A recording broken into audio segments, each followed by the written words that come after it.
How to buy crypto with your American Express credit card on your account just within some seconds. And for this, what you have to do is simply watch the video patiently and watch till the end so you can know it better. If you are looking to buy cryptocurrency with your American Express credit card, I have got you covered. Here are the step-by-step guides to help you. First step is find an exchange. Start by choosing a cryptocurrency exchange that accepts credit card payments. Some popular options are Binance and BitPay. Make sure the exchange supports Amex credit card transactions. That is more important for you when you try to find any exchange for yourself.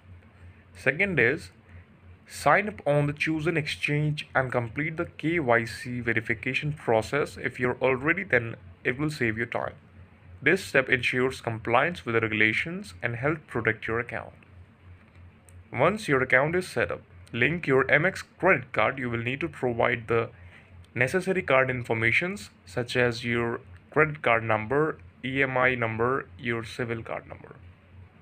Now, head on to the trade section or exchange, choose the crypto you want to purchase, such as Bitcoin, and enter the desired amount. Select the credit card payment option. The final and the fifth step is after purchase, consider transferring your crypto assets to a secure wallet. Exchanges can be vulnerable to hacks, so storing your tokens in personal wallet provides better security to your account. This is the video. Thank you so much for watching it. Please subscribe to the channel for watching more videos and updates like this.